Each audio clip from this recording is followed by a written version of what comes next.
मैं सिद्धार्थ आज आपके लिए जो कहानी लेकर आया हूं वो है तो हाथी और मक्खी की, लेकिन अगर ध्यान से सुनेंगे तो समझ में आएगा कि ये कहानी तो हमारी ही है। ये कहानी है झूठे अभिमान की। ध्यान से सुनिएगा। एक मक्खी एक हाथी के ऊपर बैठ गई। हाथी को पता ही नहीं चला कि मक्खी कब बैठी। मक्खी बहुत भिनभिनाई, आवाज की और कहा, भाई तुझे कोई तकलीफ हो तो बता देना, वजन मालूम पड़े तो खबर कर देना, मैं हट जाऊंगी।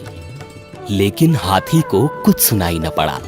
फिर हाथी एक पुल पर से गुजरने लगा। बड़ी पहाड़ी नदी थी, भयंकर खाई थी। मक्खी ने ये देखकर कहा, देख भाई, हम दो हैं, कहीं पुल टूट ना जाए। अगर ऐसा कुछ डर लगे तो मुझे बता देना, मेरे पास पंख हैं, मैं उड़ जाऊंगी।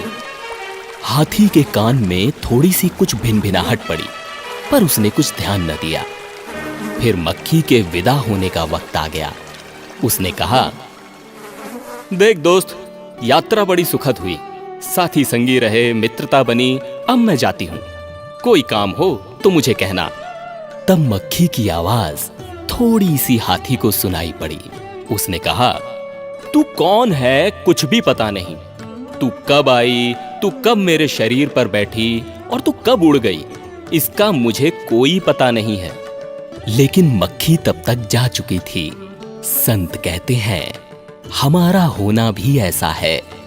इस बड़ी पृथ्वी पर हमारे होने या ना होने से कोई फर्क नहीं पड़ता।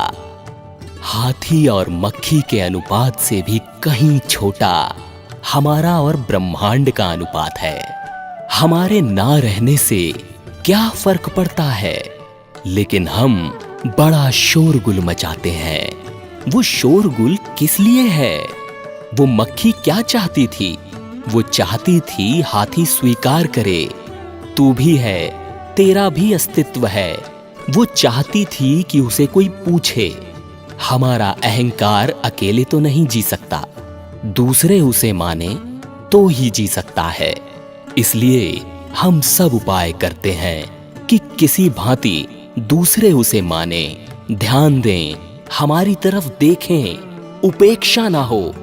इसीलिए संत कहते हैं, हम वस्त्र पहनते हैं तो दूसरों को दिखाने के लिए, स्नान करते हैं, सजते संवरते हैं ताकि दूसरे हमें सुंदर समझें, धन इकट्ठा करते हैं, मकान बनवाते हैं तो दूसरों को दिखाने के लिए, दूसरे देखें और स्वीकार करें कि तुम कुछ विशिष्ट हो, ना कि साधारण।